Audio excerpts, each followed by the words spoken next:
Your biggest mistake was spitting on the wrong man. On the architect of your world. I'm Nathan Cooper, and I work in cybersecurity consulting. My company handles infrastructure design and maintenance for Fortune 500 companies, occasionally government agencies, basically anyone who needs their digital systems locked down tight. It pays extremely well, and I'm genuinely good at it. But here's the thing about cybersecurity. The moment people know what you do, they either want free tech support for their iPhone or they get paranoid you're reading their emails. So I learned early on to just tell people I build furniture, which I actually do as a hobby. It's therapeutic. I enjoy working with my hands, and it's a hell of a lot easier than explaining network architecture at cocktail parties. My wife Rachel works for Summit Creative, this massive marketing agency that charges six figures to tell companies their logo needs to be more dynamic. She's legitimately brilliant at what she does, always has been since we met in college. Every year, Summit throws this enormous corporate party at a rooftop bar downtown. We're talking marble floors, crystal chandeliers, appetizers that cost more per bite than a regular meal, and jazz music that sounds like cats walking on a piano. The kind of event where everyone's smile is rehearsed, and their handshake comes with a mental calculation of your net worth. Rachel had been stressing about this party for weeks. Her boss, Derek Walsh, ran the creative department like a dictator with a Pinterest board and an ego the size of Texas. The guy was legendary at Summit, and not in a good way. More like the kind of legend involving HR complaints that mysteriously disappeared and junior employees who requested transfers after working under him for a few months. He wore suits that probably cost more than our mortgage payment and used enough hair gel to survive a hurricane. The night of the party, Rachel looked absolutely stunning in this emerald dress, while I threw on a navy suit I'd owned since 2019.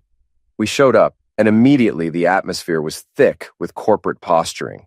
Everyone was networking like their lives depended on it, which for some of them it probably did.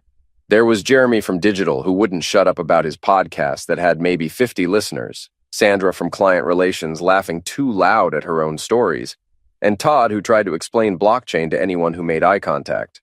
I was doing my usual thing at these events, standing around with a beer, being Rachel's plus one, nodding politely while people discussed quarterly projections like they were solving world hunger.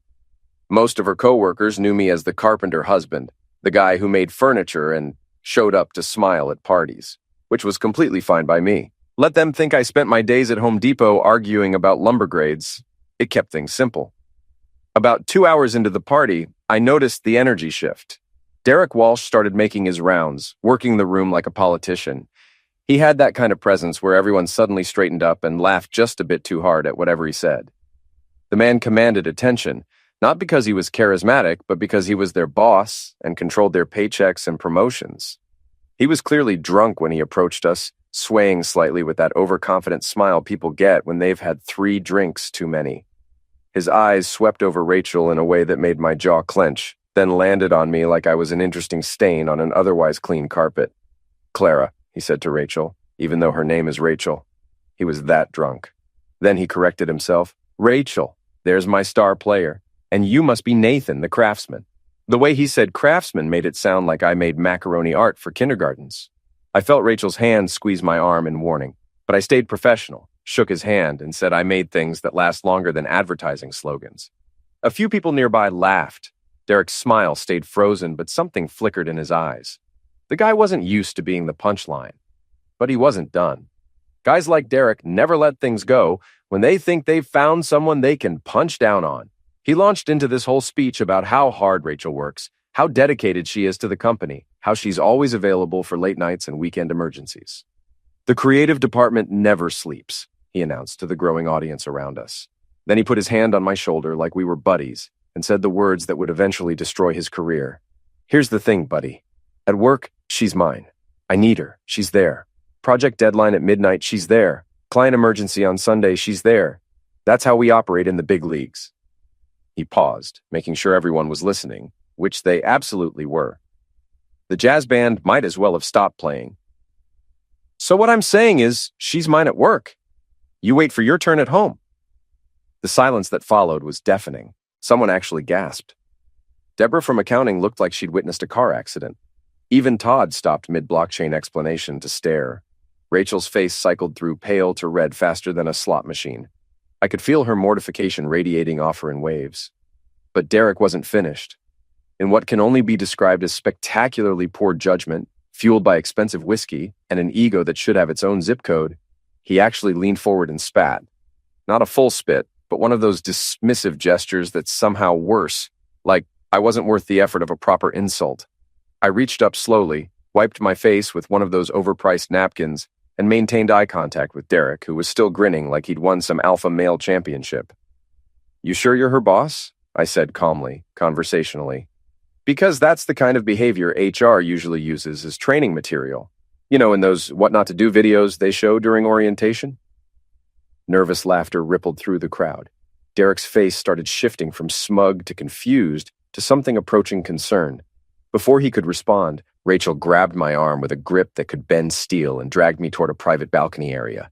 She was smiling at coworkers as we passed, but her voice was pure fury when we got outside. "What the hell was that, Nathan? You embarrassed him. In front of the entire creative department, half the executives, everyone. Do you have any idea what you've just done?" "I believe experts call it standing up to a bully," I said, trying to keep my tone light, though I'm open to other interpretations. "He was drunk," she protested, but even she didn't sound convinced. So am I. 2 beers deep, and somehow I'm managing not to spit on people and claim ownership of other human beings like I'm some feudal lord. I paused, studying her face. Wait, is this normal for him? Does he always act like this? She struggled to find words that would make Derek's behavior acceptable. He can be intense, demanding, but he's never... She trailed off. "Nathan, this is my job. This is my career. I've worked so hard to get where I am. And Derek, like him or not, he has influence. He can make or break people at this company, and you just humiliated him in front of everyone." "Good," I said flatly. "He deserved it." "That's not how this works. You don't just embarrass your wife's boss because he said something stupid while drunk. You smile, you nod, you let it go, and then we talk about it at home like adults." "He spat on me, Rachel. That's not a let it go situation. That's a call security situation." She took a deep breath, shifting into damage control mode. "I need to go back in there. I need to smooth this over, apologize on your behalf." "Don't apologize for me. I'm not sorry that I stood up to a guy who treats you like property.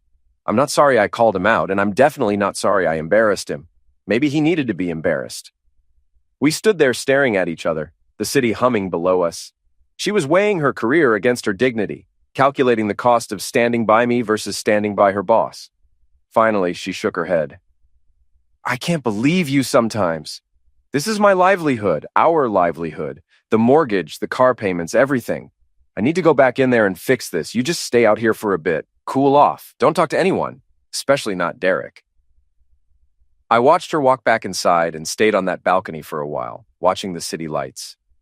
Here's what Rachel didn't know, what Derek definitely didn't know, what maybe 3 people in Summit's IT department knew. Summit Creative's entire server infrastructure was built on a system I personally designed 3 years ago. My consulting firm had done everything, soup to nuts, and we still maintained it under a very quiet, very lucrative contract that came up for renewal every 18 months.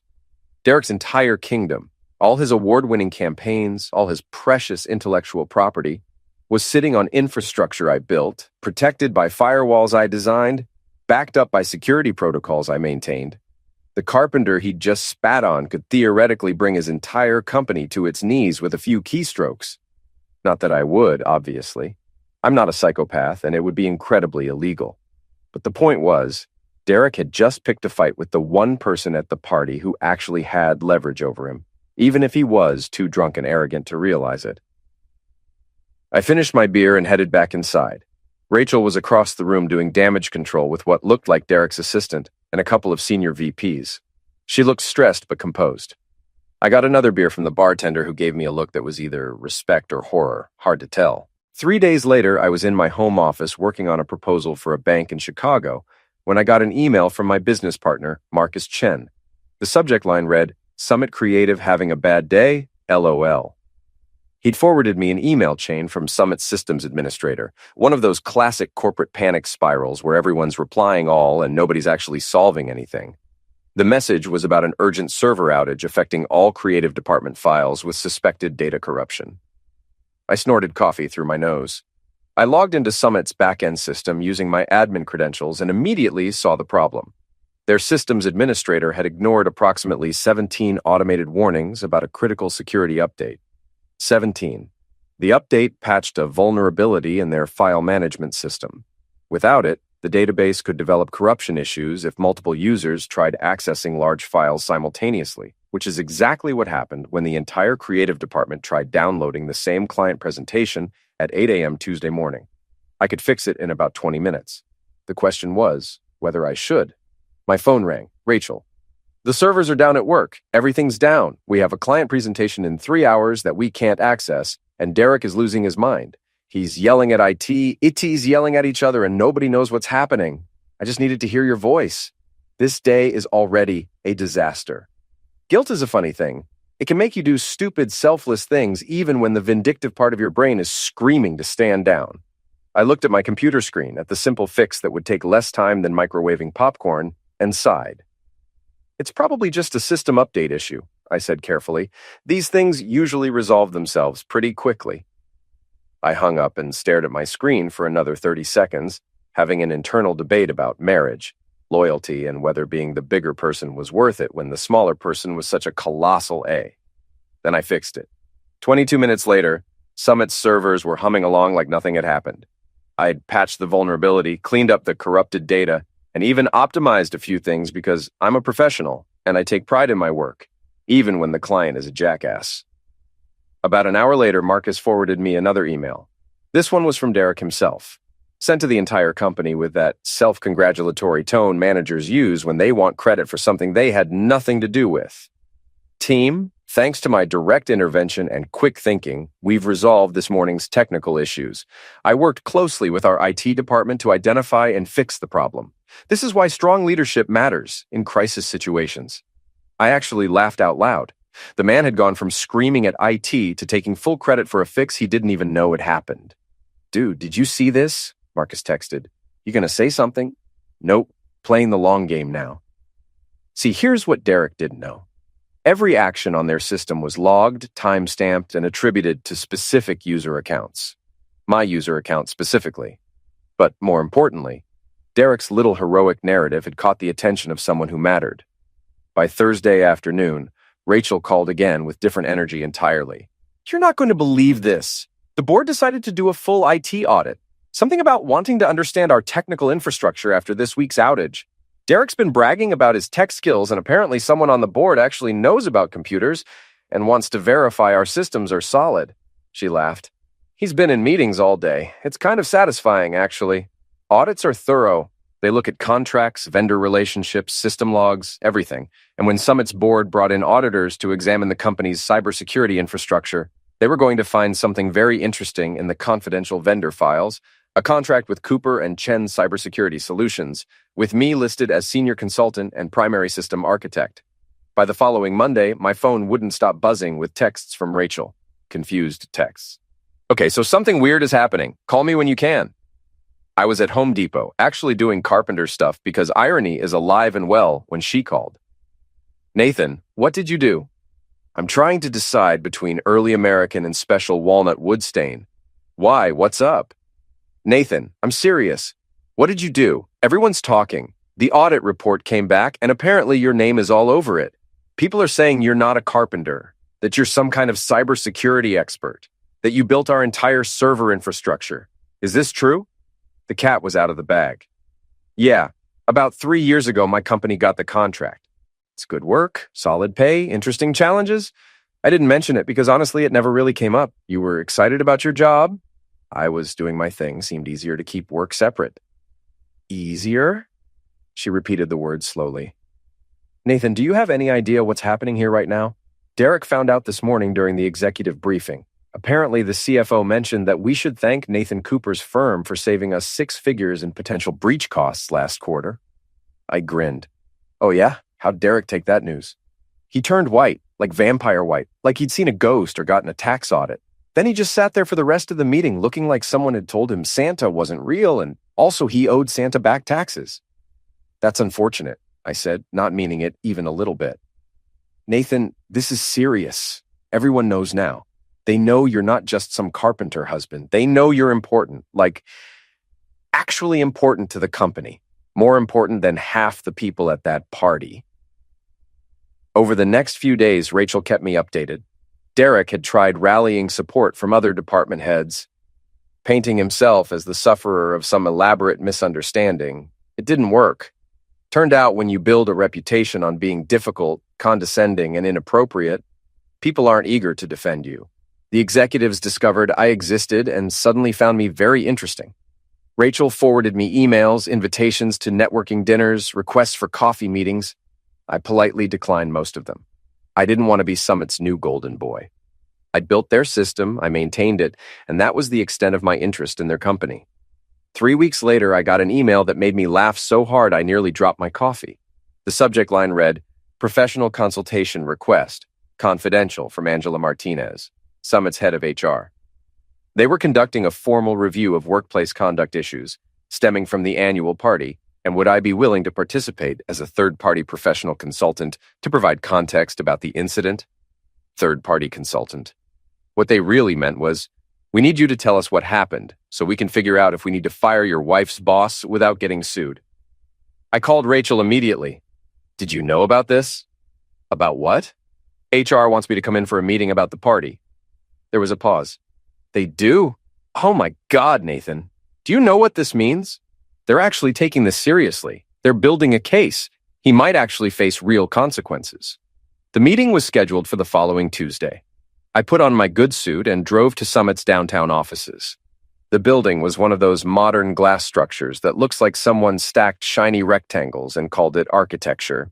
Angela Martinez met me in the reception area, mid-40s, with the kind of efficient professionalism that suggested she'd seen every variety of workplace nonsense. She led me to a conference room where 3 other people waited, a guy from legal, a woman with a laptop taking notes, and Jennifer, Derek's assistant, who looked like she'd rather be anywhere else. "We appreciate your willingness to participate in this review," Angela began. "This is a confidential proceeding regarding an incident at the company's annual celebration 6 weeks ago." I walked them through everything. Derek's approach, his condescending comments, the escalation, his speech about Rachel being his during work hours, and the spit. I kept it factual and professional. "Were there witnesses?" Angela asked. "About 40 of them, give or take. Pretty crowded around the bar." Angela made a note. "We've spoken with several attendees. Their accounts align with yours." She glanced at legal guy who gave a slight nod. "Mr. Cooper, I'm going to show you something." She pulled out an iPad and turned it toward me. Someone had recorded video of the whole thing. There was Derek, swaying slightly, delivering his territorial speech with misplaced confidence. The audio was crystal clear. "She's mine at work. You wait for your turn at home." Then the spit, looking even worse on video than I remembered. Casual, dismissive. My response was there too. "You sure you're her boss? Because that's the kind of thing HR uses as training material." "Yes," I said, pushing the iPad back. "That's what happened." "And how did this incident make you feel?" "Disrespected. He spat on me. That's not normal behavior. That's not professional behavior. If someone did that to him, he'd probably sue them and write a LinkedIn post about workplace toxicity." The meeting continued for 30 minutes. They asked about my relationship with Rachel, my work history with Summit, other interactions with Derek. I answered everything honestly with minimal sarcasm. As we wrapped up, Angela looked at me with something like respect. "Mr. Cooper, on behalf of Summit Creative, I want to apologize for what you experienced. That behavior doesn't reflect our values or standards." "I appreciate that. Though maybe save that apology for your employees who have to work with him every day." "We're addressing that," she said, and something in her tone told me Derek's days were numbered.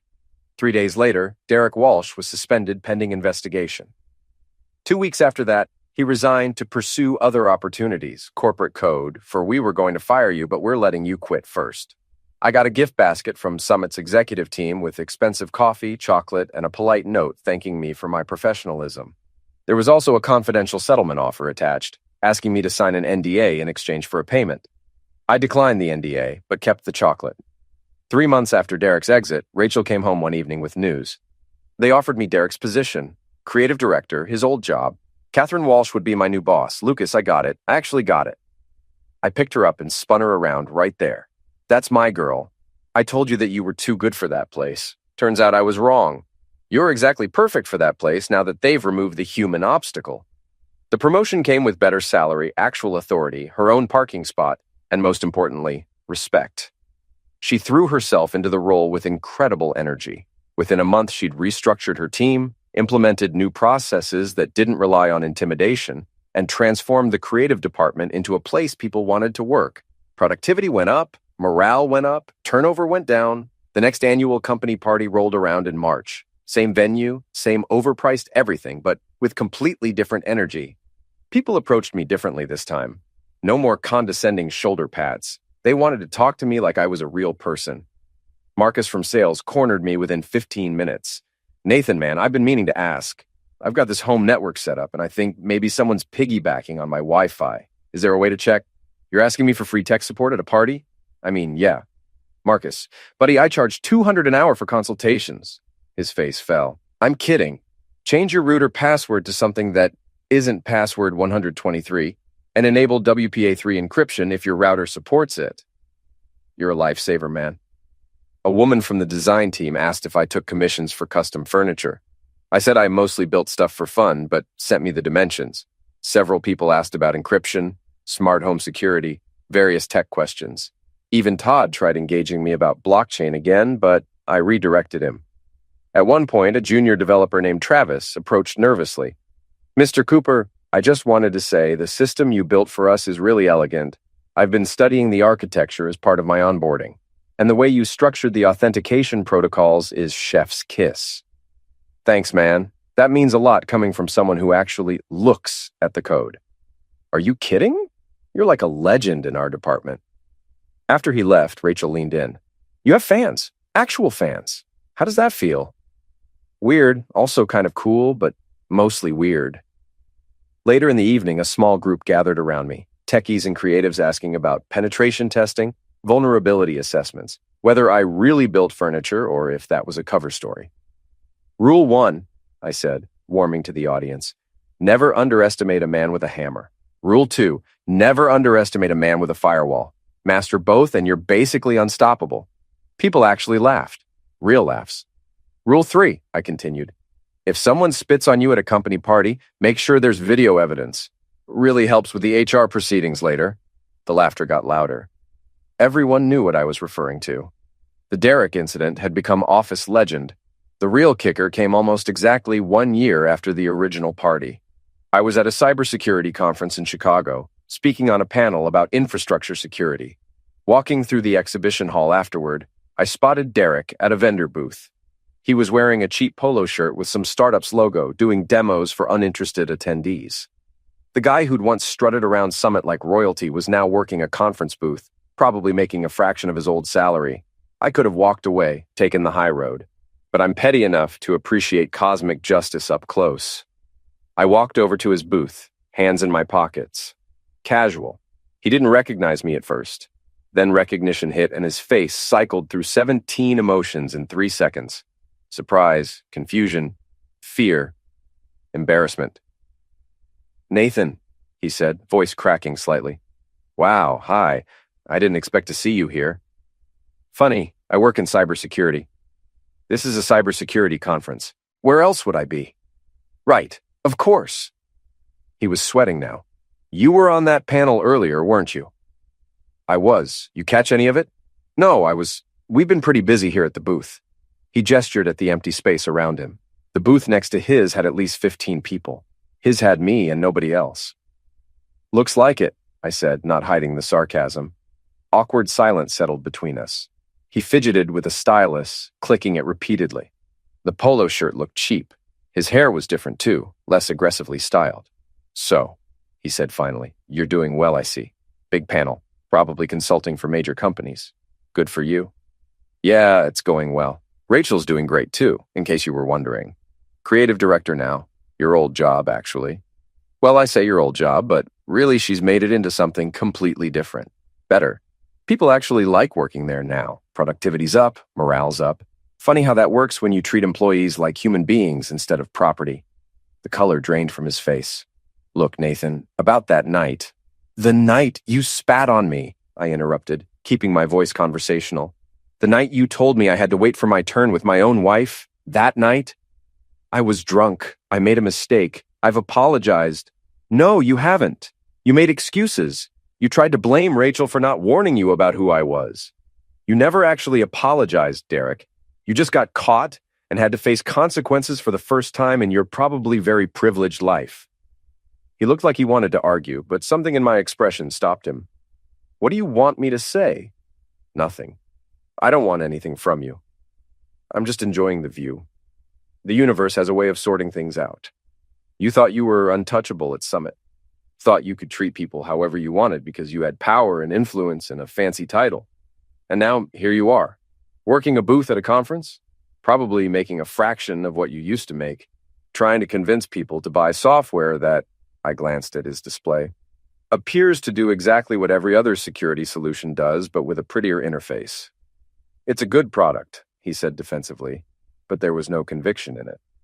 I'm sure it is, and I'm sure you're doing your best with it. But here's the thing, Derek. You had everything. A great job, talented team, resources, respect, and you threw it all away because you couldn't handle the basic concept of treating people with dignity. That's not bad luck. That's not circumstances, that's choices. I watched him process this, saw him trying to find some comeback. He opened his mouth, closed it, opened it again like a fish gasping for air. For what it's worth, I hope you learned something from all this. I hope you're different now, better. But honestly, I don't really care either way. You're not my problem anymore. You're not Rachel's problem anymore. You're just a guy at a booth at a conference, and I'm just a guy walking by. I started to walk away, then paused and turned back. Oh, and Derek, just so we're clear on the final score here, Rachel's running your old department and killing it. I'm on panels and consulting for companies that actually value expertise over ego. And I gestured at the booth, at the cheap polo shirt, at the empty space around him. Well, you're here. His face had gone red now, that particular shade of humiliation mixed with impotent rage. You think you're so much better than me. I don't think about you at all, actually, I said, borrowing a classic line. But if I did, yeah, I'd think I was better. Because I don't spit on people. I don't claim ownership of other human beings. And when I screw up, I apologize instead of making excuses. I patted his shoulder, the same condescending gesture he'd used on me a year ago. Good luck with the booth, buddy. Hope you sell whatever it is you're selling here. I walked away without looking back. Behind me, I could hear him sputtering something, probably trying to formulate a comeback that would never come. I pulled out my phone and texted Rachel. You're not going to believe who I just ran into. She replied within seconds. Who? Derek, working a vendor booth at the conference, looking like someone who finally learned that actions have consequences. OMG, how was it? Therapeutic, very therapeutic. That evening, I called her from my hotel room. We talked for an hour about the conference, about Derek, about how far we'd both come in the last year. Do you feel bad for him? She asked. I thought about it, really thought about it. No, I feel like justice happened, not because I made it happen, but because the universe has a way of correcting itself. He built his career on intimidation and ego, and that foundation crumbled. That's not my fault. That's just gravity. You're very philosophical tonight. I'm very petty tonight, but I'm dressing it up in philosophy to sound mature. She laughed, that genuine belly laugh I loved. I'm proud of you, for standing up to him then, for being gracious now. I wasn't gracious. I was sarcastic and pointed and definitely rubbed salt in the wound. Okay, for being appropriately sarcastic then, for showing him that good guys don't always finish last. We don't. Sometimes we finish exactly where we're supposed to be, and the bad guys end up working booths at conferences in cheap polo shirts. It's poetic, really.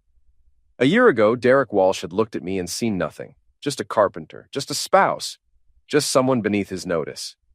He'd felt comfortable being cruel, being dismissive, literally spitting in my direction because he thought there would be no consequences. But power based on intimidation is just the house of cards waiting for a strong wind. And sometimes that wind comes from the most unexpected directions. From the carpenter who turns out to be the guy keeping your company's servers running.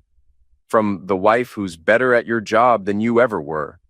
From the universe itself deciding that enough is enough. I'd once thought the best revenge was watching someone realize they picked the wrong fight. I was wrong. The best revenge was moving forward, building something better, and then accidentally running into them years later when they're at their lowest and you're thriving. And maybe, just maybe, reminding them one last time exactly why karma is real and patience really is a virtue. "Hey, Rachel," I said before we hung up. "Yeah? You're mine everywhere now. Not just at work, everywhere." She was quiet for a moment. Damn right I am. And that, finally, was the last word on Derek Walsh.